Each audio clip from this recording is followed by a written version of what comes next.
All right, everyone. Welcome to the May Hangout. Louis and I were just talking. This is the fourth one this year, and we feel pretty good about being able to do this regularly for now. I really enjoy seeing all the people here. We're getting a lot of great connections, and I hear it's useful as well. So that's awesome. We're gonna do this one a little different, and I'll explain to you why in a second. So the program for today. As always, I'll start with a couple of community updates, and then Nick, product manager, is here. He'll be talking about a couple of updates from his side. We invited Candice from our hiring team to talk about the jobs that we have and the culture at N8N. And then, unfortunately, we had a guest from the Brain Tumor charity who was going to talk about how they use N8N in a team setting. They use it for different campaigns in different teams, but they had an issue today in their organization, and he wasn't able to make it. So we'll keep that one for another time. He definitely wants to come back later. Instead, we're going to do a thing called Workflow Showcase, which I think could be really cool, and I'll explain that right after. And then, as always, after wrapping up the official parts, I'll shut down the camera and we can just have a chat and see what everyone's up to. There's someone who didn't turn down his camera.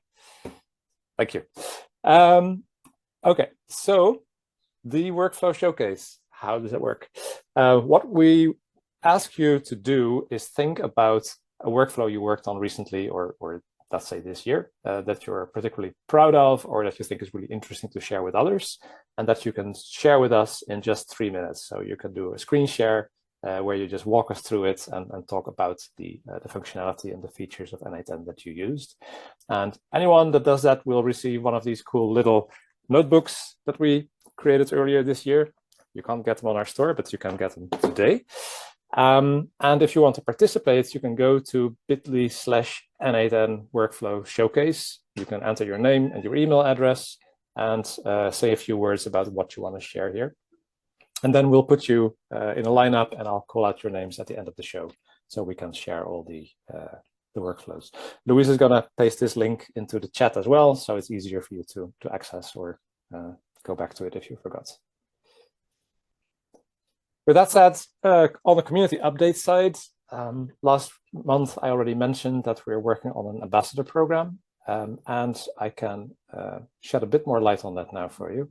So we have decided to focus on 3 different types of activities for now. So we'll be looking at events, at meetups, and on like more educational activities. On the event side, what we're thinking of doing is supporting people who represent N8N at let's say conferences or other kinds of activities in some way. We now have Gexe, he might be around, I think he signed up, and Herlé Alberton, you're going to be speaking at Annecy Web. They did this all by themselves, and they're just excited about N8N, and they want to say a few words about how they use us. And in return, we'll just promote the events and send them some swag or like any kind of support that they need, they'll get. This is not an official, this is not like fully developed part yet, but like we're starting to act on it. The next bit, the meetups, is closer to release, if I can call it that. And I will say a few words about that after this. And the workshops and education will also happen later this year. We're thinking at supporting real life workshops. Let's say you want to give a little training in your town or at your company or something like that. Or you want to do something online, like you want to create specific YouTube tutorials that are very educational in nature. We'd really like to work with you and support those activities as well. So on the meetup side, what we want to do is create a couple of ideas for how you could host your meetups. Maybe you've already done it before and this is easy for you, but if you're new to it, it's good to have a couple of pointers to help you get started. So we can help think about like, what can you do as a meetup? What does the event look like? How do you plan this? How do you communicate it? How do you like run the event, etc.? We can help with that. I wrote down manual, but it's more like suggestions, right? It's still your event, so you're in charge. We'll have office hours for hosts. So if you are stuck and you need some inspiration or you have specific questions, we're here to help out. We'll also have a Slack channel where ambassadors can join us. So it's going to be really easy to communicate with the community team on those things. We'll, of course, promote your events, right? We have social media, we have a newsletter, all those things. We'll make sure it reaches the community and they know that you're doing this thing. We're working on a collection of swag, like stickers or other giveaways that we can send your way so you can make it a great event. And we'll also support support you financially so you're able to get some drinks and snacks, or maybe you need to pay a little towards renting a venue or something like that. So we just want to make sure you're not on your own, right? We're like, if you run this thing, we think it's great. We really want to show you how much we appreciate that. And we'll help out with it as well. The picture that you see here is Jan Oberhauser, our founder and CEO. He was in San Francisco last night, and we had a informal little meetup there. 2 people showed up and they had a great time. They talked for more than an hour about all kinds of features, how they used N8N in their company, and they had questions about enterprise stuff, etc. So that was really great. So that's already a meetup, right? If you just meet a couple of people for a drink and talk about N8N, that already counts. It doesn't need to be super big or anything. Also, I'm getting closer to hosting a meetup here in the Netherlands. It's going to be at the end of June on a Thursday or Friday afternoon. We're not sure yet, around Utrecht.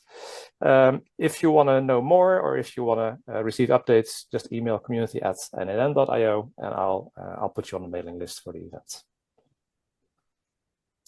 Then finally, some other benefits for ambassadors. If you decide to join this program, we're working on a page where we can list all the ambassadors, so you can see like who's who, what are they doing, how are they helping in the ambassador program. So maybe one person wants to focus on meetups only and the other one wants to do education only. That's fine. We'll have some exclusive swag for you as well. So maybe we'll create like t-shirts or a cap or something that's just for ambassadors, but not for anyone else. As well as your personal ambassador business cards could be useful. And as I mentioned before, we'll compensate you for costs that are made, like reasonable costs, right? Okay, having said that, we're taking applications now. We're not quite ready to start, but I would really appreciate it if you're interested, then you can just fill out the registration form that I linked to below. It's bit.ly again, N8N-ambassador-program. And Luis, maybe you can paste that link into the chat for me as well. What we'll do is, with every application that comes in, we'll do a quick review and figure out, like, hey, are we ready to support this yet? Is this like in the right place as well? So maybe we're focusing a bit more on specific areas right now. So we'll let you know. And if we're not ready yet, we'll just like keep your information and we'll contact you later. But we'll let you know how that goes. Once you're in the program, we'll check in with you on a regular basis to make sure everything's going okay and you know what to do, etc. Okay, that's enough about the ambassador program. And then another quick update. We have been working on the community newsletter that I mentioned last month. On the side here, you can see a little sneak peek. There's like a lot of lorem ipsum here. This is what we're thinking about right now. It's probably going to change a bit, but it's going to contain a lot of different types of updates. We're going to be talking about like new blog posts, etc. that we have, some really cool templates that we have added to the Creator Hub, as well as community updates. So these Hangouts, or like maybe we're going to do a hackathon or something, will all be in this newsletter as well. It looks like we'll be able to send out the first email early June-ish, and you can already sign up now. We just deployed this like 15 minutes ago. So if you go to our homepage and you scroll all the way to the bottom, there's a little box now where you can leave your email address and add yourself to it. And I think that is all for me. Questions? No questions? Luis, is that right? Yep, no questions so far. All right, awesome. Well, then it's on to Nick. Yeah, thanks so much. Let me switch the video to Nick. Okay, while Bart is figuring out the layout, I quickly want to talk today, or I want to give an update how we think AI at NetN. We already talked about AI quite a lot also in the recent community updates, specifically about the part that you see on the left here, which is NetN for AI. So the piece where you can use advanced AI tools to build your own AI application with LangChain, with other advanced AI functions. So I don't want to dive too deep into this, but just mention that this is one part that we actively think AI. But then the second part that we also think about is AI for NetN, which is basically using AI ourselves to make NetN easier, quicker, faster, and nicer to use in general. And I quickly wanted to give an update what we think about this topic and what we're currently cooking in this area. So Bart, maybe the next slide. That's fine. Yeah, so AI for NetN.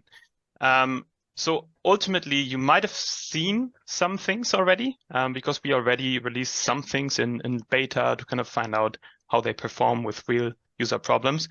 But the idea that we have is in general that we build one AI assistant that can help you with a lot of different problems that we see users face every day. One of them, for example, is helping you to build workflows via plain English text. I think that is especially important for new users that maybe need to learn NetN a little bit so that they can get up to speed a little bit easier. And in some cases, this might also just be faster, right? Then to help you set up credentials for your services, oftentimes setting up credentials is very, very cumbersome. I, for example, even if I already set up the credentials once, I still need to go to docs every time, need to read through the docs page, need to do all the steps, takes a lot of time, it's very cumbersome to do. So this AI assistant will help you do that quicker and also easier. Then it will be able to answer every question about NetN based on our docs and also our forum entries. So it basically has NetN knowledge that you can ask it about if you have any questions, especially, of course, for new joiners. I think this is particularly interesting, how you can reference data, or maybe you have a concept in NetN that you don't quite understand. Then you can just chat about it with the AI assistant. Then obviously AI is pretty good at writing code. So it would also be able to help you write code, expressions, and SQL in your things. Then helping you to debug errors on node executions. Oftentimes that's a major block when working with NetN. You run a node, you get an error and you don't really know how to debug this, what to do about it. So the assistant will help you here with one, providing useful steps for you, but also maybe doing some of the stuff for you already. And then also we want to help you to get data easily from any API out there. We already have a node that kind of does that, right? The HTTP request node, which is often a little bit hard to set up, especially for folks that are not so super technical. You often need to read docs to set it up. Again, very cumbersome. Depends how much you like docs, of course. But there's definitely people that want to set this up quicker, and we want to use AI basically to magically connect you to any API out there. You see here that there are 2 beta tags in here. So let's jump on the next slide to talk about them, because those are the ones that have had a little welcome on some versions already. So for example, the AI error helper, here's a screenshot of how that looked like. There was basically this little Ask AI button in here that tried to help you with suggestions how to resolve bugs, how to resolve errors in node executions. We tested that for a while, didn't like the results so much. We were not very happy with how it performed with actual problems. So we wrote that back and are working on a much better version. At the moment, basically how this will work, most likely is that we have different agents that are specialized in different error types, error buckets, and will then be able to help you with the different error buckets much, much better than the last version that we released. In, I think, 1.39 or something, this made a release. And then the other one that was just released now is the Ask AI in the HTTP request node.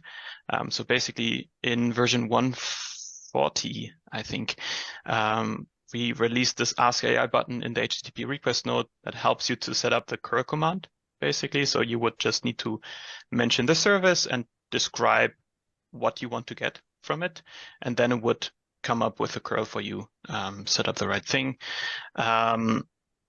There's a slight difference right now in this feature between cloud and non-cloud. So on cloud, we are using a vector store that is having knowledge about like 700 APIs out there and their schemas. And on self-hosted, you need to provide an environment variable. And unfortunately, it doesn't have this vector store knowledge. So there we go with general AI knowledge. Oftentimes it performs very well. It's not as good as on cloud at the moment. But of course, ultimately, all these AI features should come to cloud and self-hosted as well, so that everyone can use them. And then maybe on the next slide, before we jump into questions, I saw a lot of chat messages already. Please don't take this for granted. Like we are a community here, right? So we're kind of sharing work in progress with you. But this is kind of what we imagine the UI, UX to look like. So you will have this assistant that then is on the right. You can chat with it, and it suggests you different things to resolve your error, for example, but also other things. Cool. Next slide. That was the last slide. So you're right. Maybe we can go into questions already, if there are any. Bart, I think you need to refresh in order to see the questions there. Refresh the... Oh. Hang on. Yeah, that's weird. Here we go. Yep. Thanks. Okay. So let's jump in the first one. So some AI features are available in the community version with an own API key, like the Ask AI stuff. Many things will be released to cloud first to test it there because it's much easier with the security. And oftentimes we also need to make sure that you are using a certain model that we pre-trained or something like this. So while we work on this will be mainly seeing the light on cloud. Ultimately, though, it will come to self-hosted as well for everyone.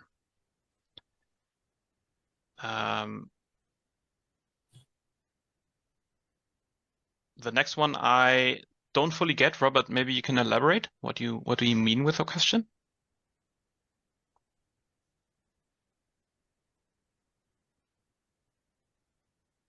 Or not? Otherwise, we will just jump. If you don't want to speak, feel free to just write something in the chat. I can also reply there in chat then. Will the Ask AI features have a limited number of requests? Currently, we don't plan that. But as mentioned, everything is work in progress. We will also need to find out how much a request costs on average, how much that is being used. Of course, we don't want to go bankrupt just because we think AI is cool. But currently, we don't plan to add a limit there. The one thing that we think about is that we maybe have a free tier and like a paid add-on where you then have unlimited requests. But yeah, as mentioned, nothing is decided there yet. Will be decided once the features are a little bit further along in its development. And then any possibilities of searching, scraping AI of some sort for errors in the future. I'm not sure which errors you refer to. Like mentioned, we are already looking for errors in nodes. So if you have any errors there, for example, a code node that is not doing what it should do, or something else, then we will be looking at this. But I see you already unmuted yourself, so go ahead. Yeah, I meant in the when you get a error, like in the HTTP, because you have the database of 700 or whatever docs. So I know that a lot of people have made scraping workflows and stuff like that. I'm sure you can make some type of flow where you could look up, try to find official docs for that thing and maybe scrape that live. I mean, that might be too much for a model that you host, but maybe if there's local models in the future or anything like that, maybe that would be possible. Yeah, it's a very cool idea. I think so far we're not looking into supporting any scraping activity with AI yet. But I also mentioned like a ... there. As mentioned, this is very, very early in our phases. So if you have any ideas what AI could help you with, which problems you have right now where you think AI can help you, please feel free to just send them to board or in the forum or wherever. Super, super interested to hear where you think AI can help.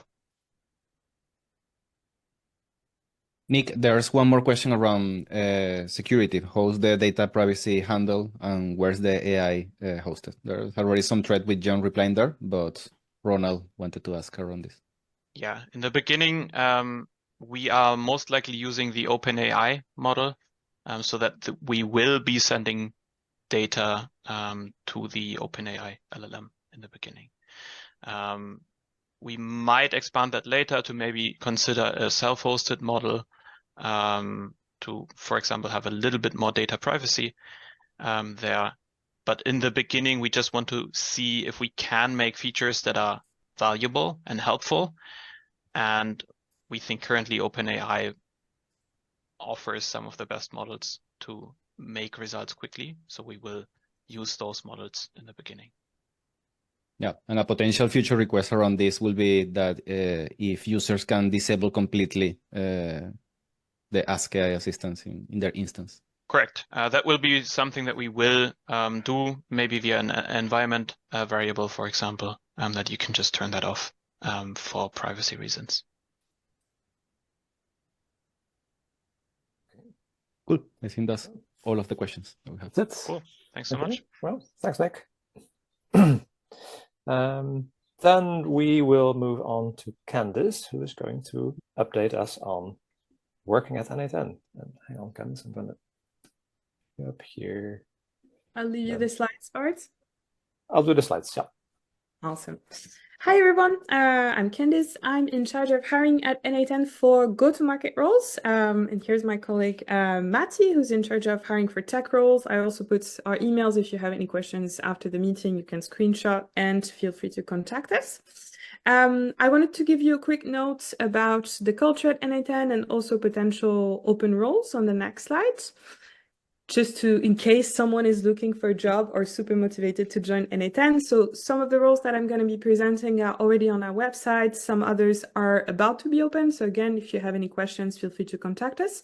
So we're looking for engineering managers, senior full stack engineers, product designers, as well as a lead. And also we're going to hire some potential contractors to help us build our workflow templates and also advocate for our developer community in two different, let's say, expertise on IT ops and on SecOps. So if you know anyone, feel free to contact me.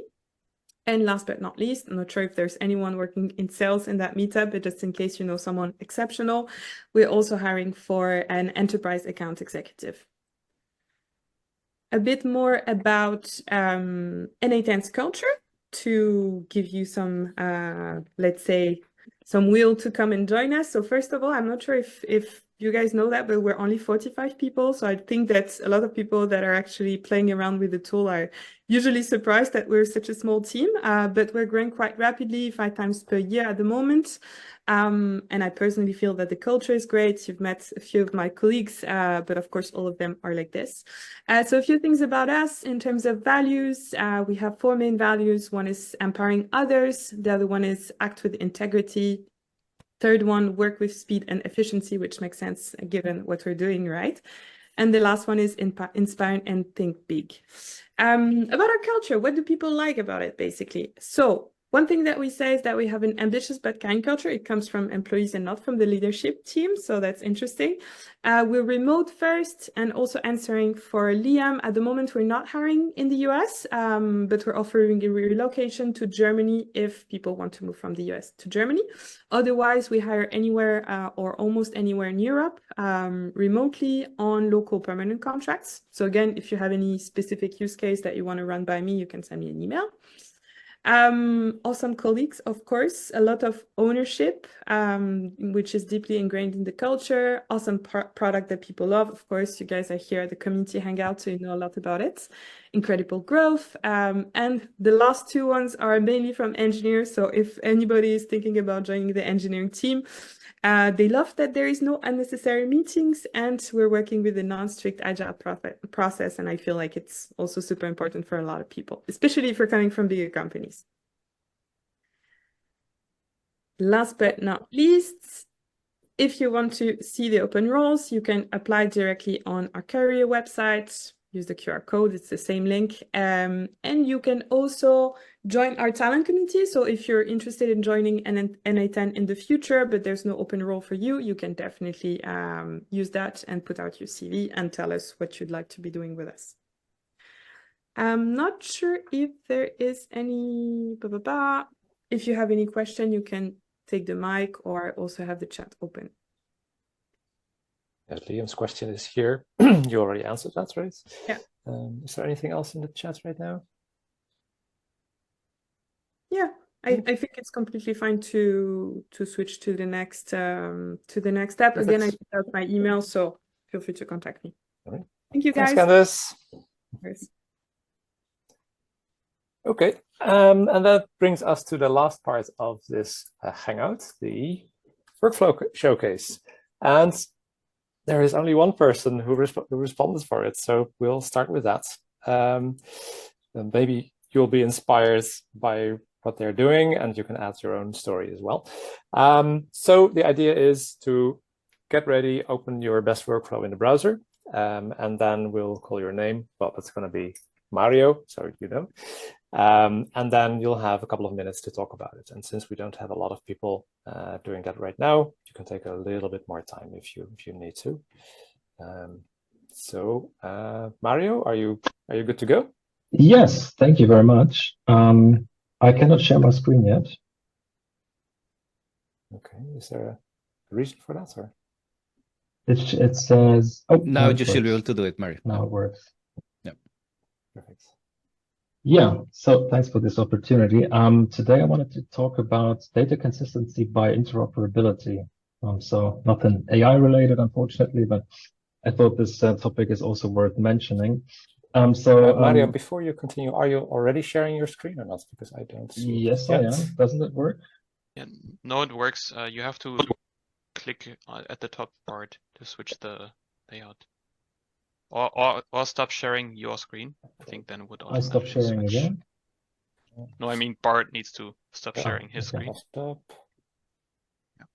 Let's see. Sorry about that, guys. This is new territory. Okay, cool. Does it work now? Yeah. Yep.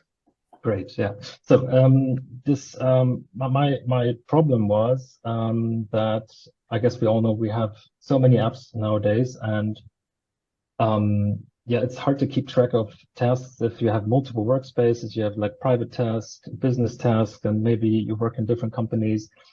And for me, it was important to have an overview of all my tasks and all my events, so all in one place. And I guess we agree on that we all love Notion. At least for me, it applies. And Notion is one of a big part of my management. And I have at least 2 workspaces in Notion, but again, 2 workspaces, 2 task bases, and then I have to jump around, and that was something I just didn't want anymore. So I found one specific tool. It's called Fantastical, which enables native integrations of tasks in a calendar. So I can even tick them off. It's not like we don't have to misuse calendar items or events as tasks, which many people do out there, and I think it's a very bad user experience because then you have to go into the description of the event and maybe jump with a link to the task, and only there you can modify it. So with this stack, I have the ability to somehow get all my tasks in the system. And what I need for that is Todoist, because that's supported in Fantastical. So if I have the ability to synchronize the tasks to Todoist, I can show them here in like in Fantastical. and move them around and tick them off. But there is one particular problem with Notion. They do not have webhooks. And even worse, the modified date, it updates every minute and not every second. And to be then particularly sure that something has really changed, you can only, if you go for polling, only be sure every 2 minutes that something has changed. And that's, yeah, very slow and doesn't seem very seamless. And I wanted to change that. So I came up with the idea to build a workflow to emulate the webhook. So what I'm doing is, in this particular, workflow, to look for the tasks in Notion every, let's say, 5 seconds. That's, by the way, a major benefit. So I get down from 2 minutes to every 5 seconds in the end. Then I do efficient polling by setting filters in the beginning. That's all happens somewhere here, and I store every item I catched in Supabase to it's like a caching in this case. Then I do comparing what has changed, and in that after that I even either update, or maybe I have to even create this page in Supabase to have it for the next time laying around. And when everything has been processed here, I return it to I push it to webhook, and I can then move on to the synchronization, which takes place in 2 different workflows. This is the one for synchronizing tasks from Notion to Todoist, and triggered by the webhook I was just showing you guys. It's again just principally it's just mapping the values and updating them in Todoist, and the other way around. It's the same, just getting what is it here? The custom webhook custom request I need to gather the tasks from Todoist and then map them again here and update them accordingly. And that's what this looks particularly like in Todoist, or at least yeah, let's make it here. If I change this to priority, then pretty quickly, so we have like 5 seconds delay, which again, from my expectations, is very good for user experience.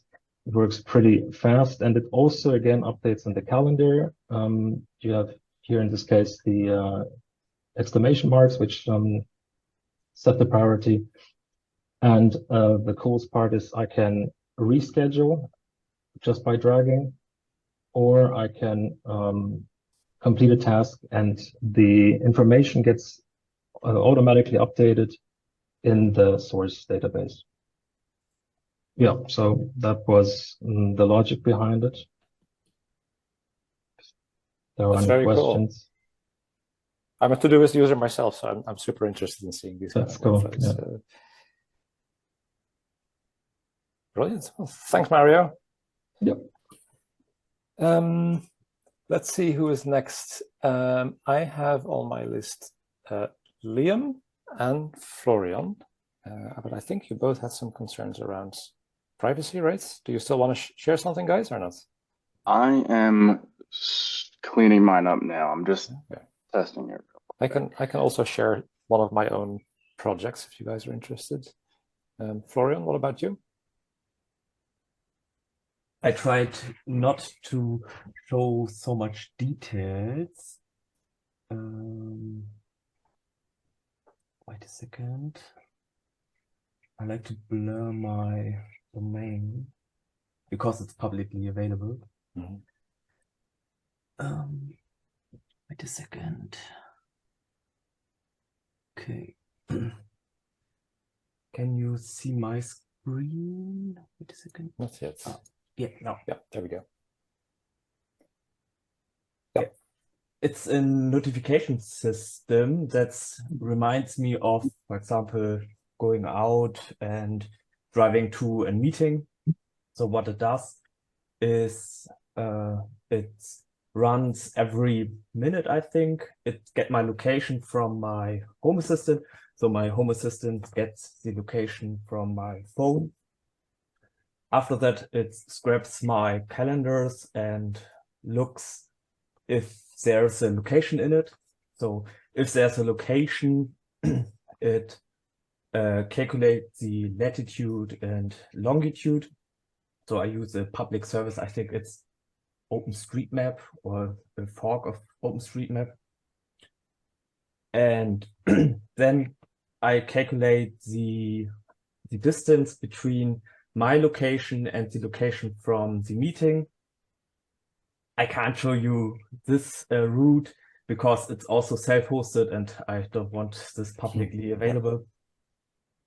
Yeah, I think it's grabbed some other data. It's calculate how long it would take to go there, plus yeah, a buffer time. I call it buffer time. So because I need some time to put my jacket on, something like that. And yeah, if the time is there to start or to go to this meeting, I get a message. The message is written by OpenAI, so it's always a super nice text. It's friendly. Wait a second. It's super friendly. Yeah, it's friendly.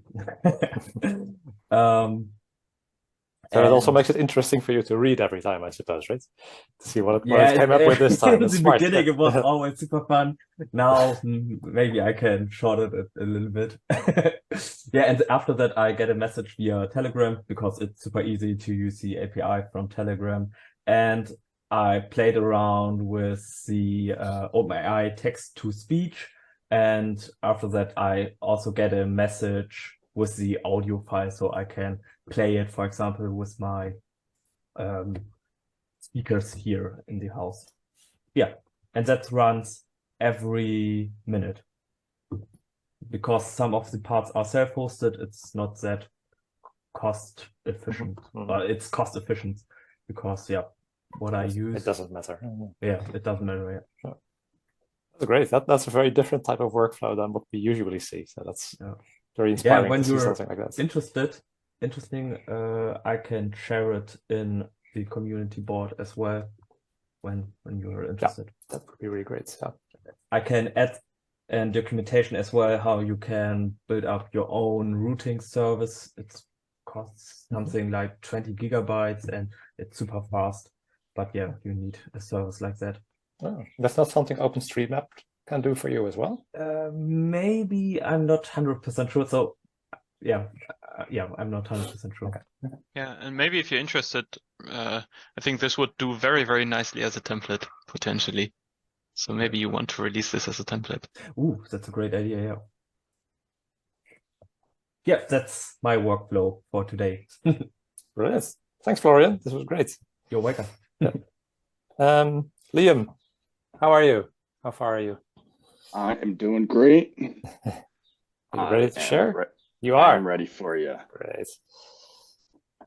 Let me see if I can find the right window out of the 1,000 that I have open.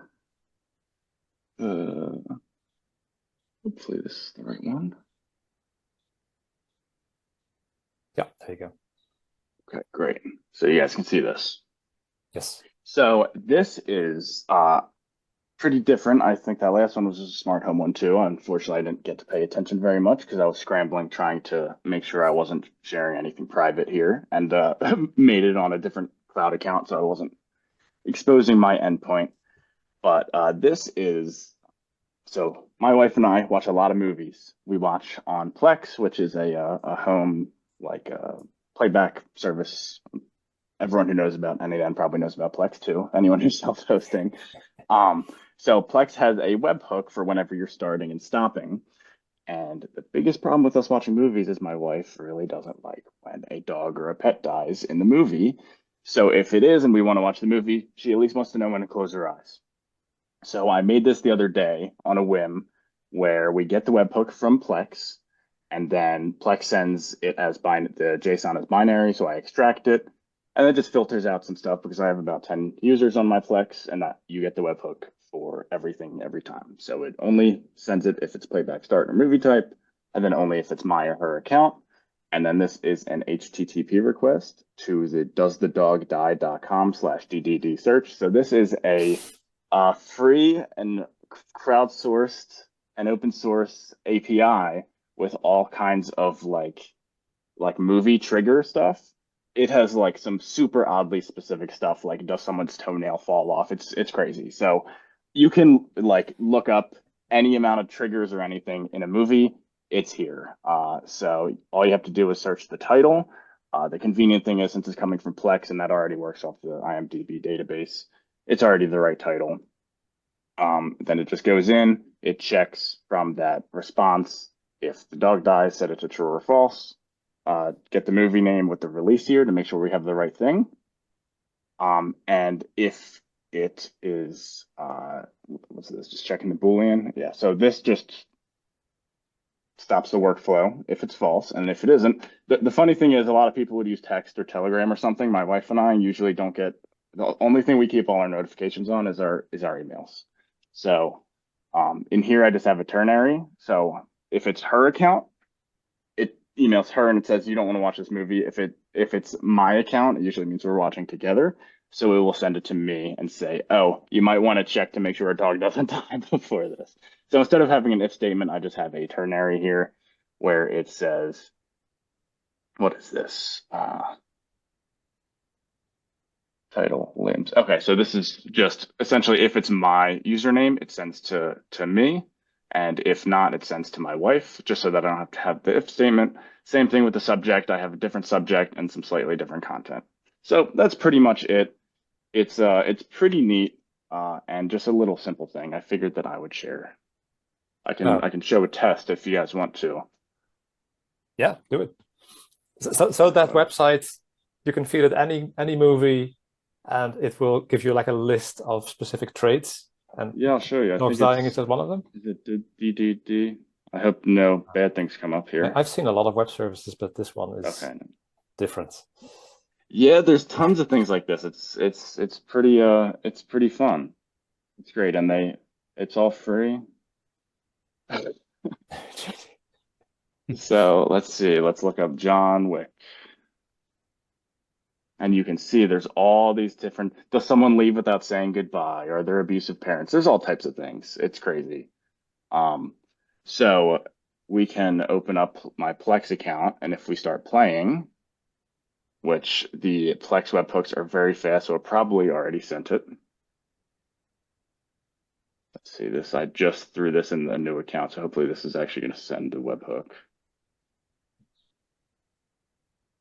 I don't know why this isn't working right now, but anyway, this is what this email will look like. So it comes through. My wife's name is Kalani. Kalani might not like this movie. I checked this movie, and does the dog die? You know, so it comes through really fast. We've noticed it's like when we press play, the email will be delivered before the movie's even finished buffering. So it's pretty neat. Nothing more than that. This is probably one of the simplest workflows I have, other than some like redirect utilities. I honestly don't know what to say. This is like one of the most creative workflows I've seen so far. This deserves a social media shout out, Bart, for sure. Yeah, definitely. Yeah, we'll talk about this more, Liam. Yeah. That's good. I have all types of funky things like this, so I have more where that came from. Brilliant. All right, thanks. Let's see if there is someone else who wants to take the wheel. Nate, are you ready? I think so. I'm just looking for the share on here to share my screen. There's a green button at the bottom. Ah, here we go. Yeah, let's give this a go. Okay, can you see my screen? Yes. Okay, so this one's pretty straightforward. It's pretty quick, but it's helpful. So I'm a member of different chambers of commerce here, and they have event pages with lots of events. And to keep track of all of them is kind of a lot of work. So I wrote an N8N workflow called Local Business Intelligence. And essentially, this goes out and checks each of these pages to determine if events have been updated. If they have, it'll scrape the new data. If they haven't, it doesn't scrape data. And then it'll go and log it in Google Cloud BigQuery. And so it looks pretty simple. The way this is running on N8N's hosting in the cloud. And I have a lot of workflows that basically support that major workflow there. So for example, over here, under the other workflows, it'll do things like write data to BigQuery with checking the hashes. So this little workflow will go in and look at the event and take the event data and hash it to come up with a number just to determine if it needs to write it or not. And so that will hand the data over to another workflow. Over here, the Chamber of Commerce. And so this is a workflow that goes out and gets the request, parses it into chunks, and then takes those chunks and makes more chunks, I guess is a way to put it, and then eventually passes it to a hasher. And if it passes the hash lookup, it'll then write the event to the database. And so this will happen for each of the sites that are connected to it. And as I add new nodes to it, each of these websites are a little bit different in the way you have to scrape data. So it's written in such a way that I can add more connectors to this over time and write a scraper per the event page that then logs all the data with the same kind of hashing. That's essentially my presentation. Thanks. Nice. Very different too. Can you elaborate a little bit more on how you check if the data is already, you've processed it before? Sure. So over here in the BigQuery with hashing, so it's going to go in and get the events for it by selecting from BigQuery, and then it's going to filter the data by existing hashes. So I'll store each of these hash values using Python. I'll show you that briefly. Now, there's a lot of ways to hash, and the last time we had this meeting, so a lot of folks informed me that I could use the crypto JSONs to do this. So I wrote its own little hashing, essentially, workflow because I'll modify how it hashes over time. But for now, I'm just using the Python code node in order to use the hash lib library to then generate a hash for it. And it'll store those hashes in the database, and then it checks the hashes each time it grabs the data to determine if they've been updated or not. Smart. Very interesting. Thank you. Yeah. Sure thing. Thanks, Nate. Let's see, is there anyone else who would like to take a go? Can I try? Sure. 1 second. So this is a very simple way for me to manage all the workflows. I have too many workflows on end-to-end. Can anybody see my screen? Yeah. Let's try. Yeah, so I call it end-to-end to Airtable. And so basically I manage all my workflow in a very organized way. I know which project is active. I have tags, and if I want to search a particular workflow that has a particular tag, like let's say Slack or Toggle, then I can do that. And it's a very simple one. You basically just, when I execute this one, it will just check if a particular workflow is existing or not. If not, they would add. And if there are discrepancy, they would change the name. It doesn't include deletion because I would manually delete. I don't want any error to cause that. And so I also have something called execution. So I know which workflow with a red flag is I can execute it by just clicking something, right? So if let's say I go to a workflow, let's call it NNN loop, and let's say I change the name to loop number 2, and I can then NNN to Airtable, and I can execute it. And then I think it would run that. It would run the Airtable to NNN. It'll be running, and then it will just update everything that I change here. So it's just a way to manage all the stuff that I have, tests or actual, say it changed the name.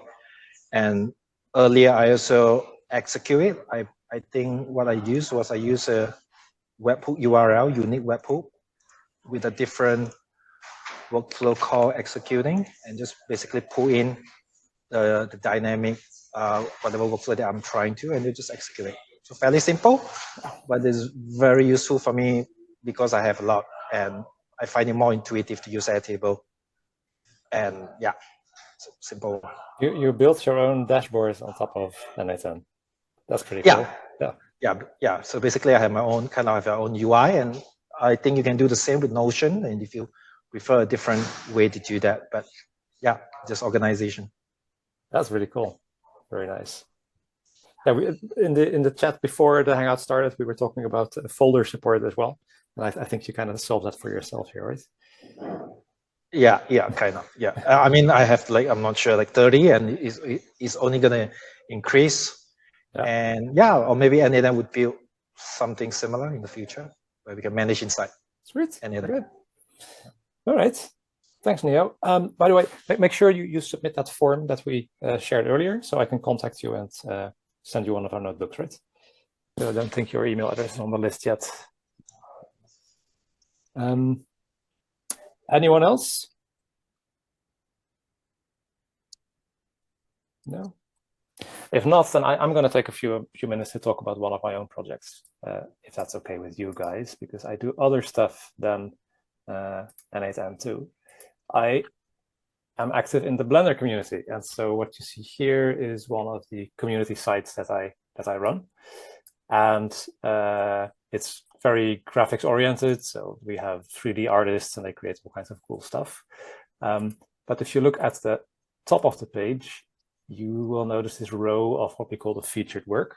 And so what we do is whenever people post work that they created, we have a group of top users who will contribute them as candidates to be featured. And what it looks like is we have a topic here where we have voting going on.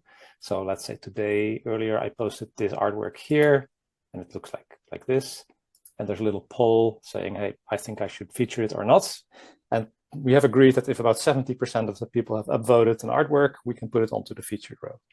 And from there, what I do is I have this spreadsheet where I put all the work that we want to share. And I have a workflow that does a couple of things. So based on this spreadsheet, it will first send this artist a direct message on our forum. To let them know, like, hey, you've been selected to be featured. Here are a couple of tips of how you can prepare your work. And we'll also, you will see a couple of image operations here. I'm going to crop their image to a square because that's how it looks at the top of our site. And I'm going to put that in that direct message. And that looks something like this. So this is the message that they will receive. Like, hey, your avocado house is ready to be featured in about 8 days from now. Here's what you can do. Here's what it will look like. And often it will crop out the wrong parts, right? And so people know they need to update their image to match. And from there, another workflow will set a new image to be featured 3 times a day, sometimes 4 times a day, depending on how long my queue is. And it will update the artwork. It will put it on the featured row. It will post a reply under it saying like, hey, congratulations, you're now featured. It will also push it out to social media. So it's going to share it on Twitter, Facebook, and Instagram. And then that's it. So basically, I'm only busy maintaining that spreadsheet, and then 3-4 times a day, everything else happens automatically. And if I did not have n8n to do this, there would be no way I could break my work focus like 3-4 times a day to do a bit of social media posting, etc. So this is pretty amazing. And I did this 2 years ago or so when I started using n8n. And this is really the kind of functionality that brought me to love the product back at the time. Sorry for using the light theme, Liam. Yeah, I know. Okay, so yeah, that's my little project, and I use it for other stuff as well. That's a lot of community management really benefits from this kind of sharing, this kind of automation. Okay, I'll do one last check to see if there's anyone else who is interested in sharing one workflow. And if not, I'll just... Team Florian wanted to share something. Sorry. I just shared it. I just submitted it that you have this Cool. workflow in your list. Go ahead, Florian. We already shared it. Oh. I already shared it. It's my calendar notification system. Oh, okay. I thought you wanted to do another one. Okay, brilliant. So I'm gonna close the official part then, and anyone who wants can hang around a bit longer for just chatting if you want. I'll stop the recording now. So